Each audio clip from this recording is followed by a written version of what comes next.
Let me ask you something real, and be honest with yourself for a moment. Do you feel like you're working harder than ever, but somehow getting nowhere? Longer hours, more responsibilities, more stress, yet less money left at the end of the month because for decades we were sold a simple promise: work hard, stay loyal, climb the ladder, and life will get better. But today that ladder feels broken. People are working 2 jobs and still living paycheck to paycheck. College graduates are drowning in student debt. Rent keeps rising. Groceries cost more every month. Insurance premiums climb, but wages barely move. And this isn't because you're lazy or doing something wrong. The problem isn't you. It's the system you're stuck inside. Because back in the day, companies grew slowly, rewarded loyalty. Pensions existed, and raises roughly matched inflation. But today, corporations chase profit at lightning speed. Shareholders come first, employees come last.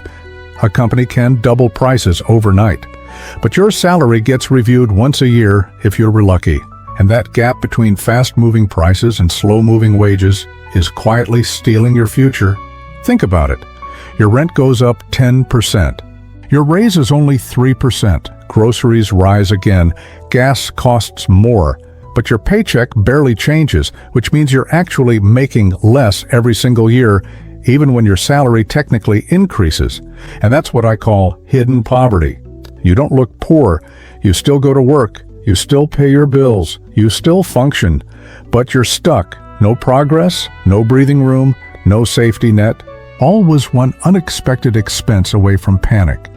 And here's the dangerous part.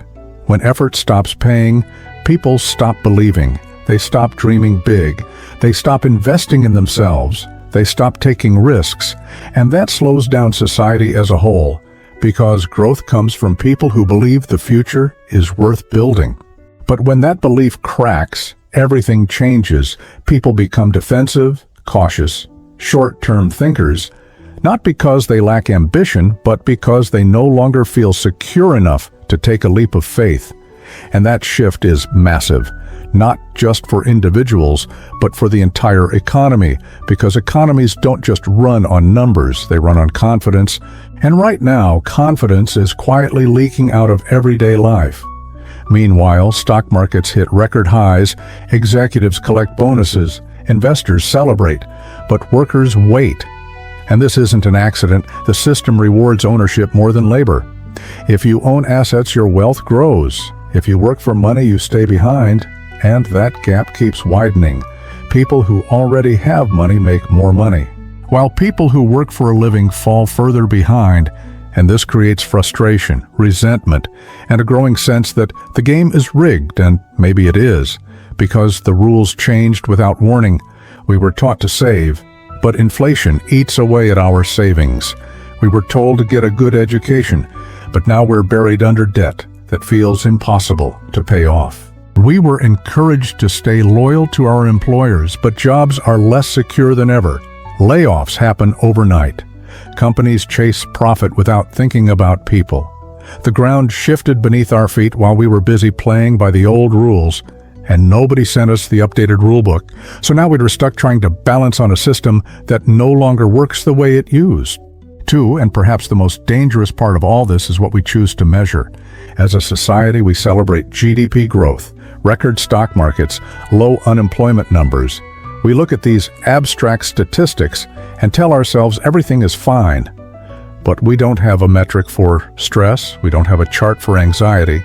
We don't have a number that measures the cold fear people feel when they open their banking app, bracing themselves for what they might see, and those invisible emotions, stress, fear, exhaustion, loss of hope, shape our behavior far more than any government statistic ever could. They decide whether we start a business, whether we switch careers, whether we invest in ourselves, whether we even believe in the future, and that's why this conversation matters. Because once you understand this, you can stop blaming yourself. You can finally see that you aren't failing. You're navigating a much harder world than the one we were promised, and you're not alone.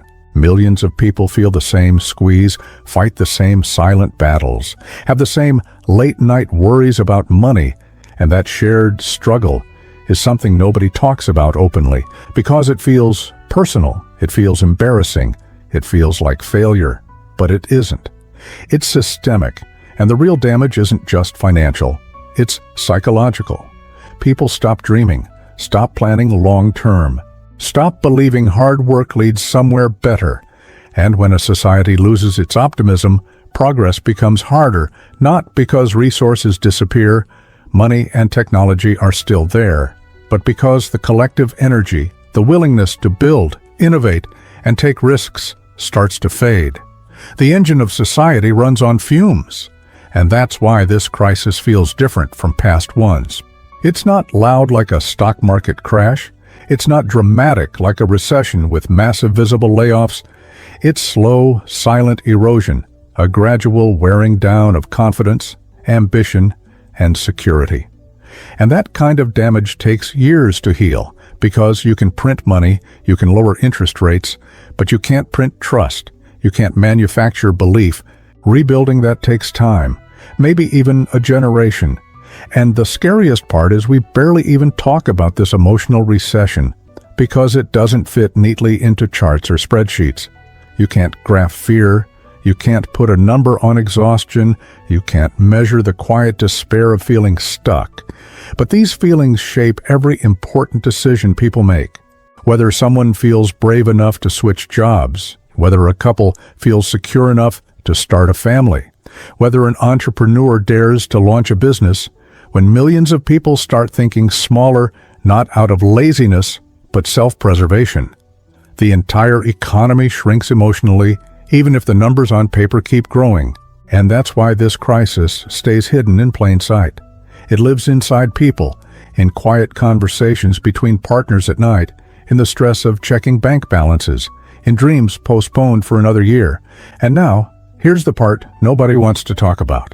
What happens next? Because this isn't just about today's bills. It's about tomorrow's choices. When people feel insecure, they stop planning long-term. They stop taking risks. They stop investing in themselves. And that slows everything down. Innovation, creativity, growth. Societies move forward when people believe the future is worth building. But right now, many people are just trying to survive the present, and that changes everything. You can hear it in how people talk. They're more cautious, more defensive, less hopeful. And that's not weakness, that's adaptation. People adapted to a world that became harder without warning, and the system never acknowledged their pain. It just moved on, and that creates resentment. People feel invisible, like their struggles don't matter. And that's when trust breaks completely. And here's the truth. The data isn't lying. But it isn't telling the full story either. Charts measure change, but people carry history. They carry years of stress, debt, and sacrifice, and those memories don't disappear just because inflation slows down, until costs loosen their grip, until wages truly catch up, until stability lasts long enough to feel real. Life will continue to feel heavy, and that doesn't mean the economy is broken. It means recovery is uneven, slow, and emotional, and that's the part nobody teaches you. Healing isn't just financial, it's psychological. And this video isn't about fear, it's about clarity, because once you understand the system, you stop blaming yourself, you stop feeling like a failure, you realize you're navigating a harder world, and that awareness is power, because awareness changes how you move, how you plan, how you protect yourself, and that's what this channel is about. Not headlines, not panic, but understanding the quiet forces shaping our lives. And if you've made it this far, you already know. This isn't about numbers. It's about people. It's about you. So tell me in the comments, do you feel this in your own life, even when the news says things are better? And if you want more honest breakdowns of the system we all live in, make sure you subscribe, because we're just getting started.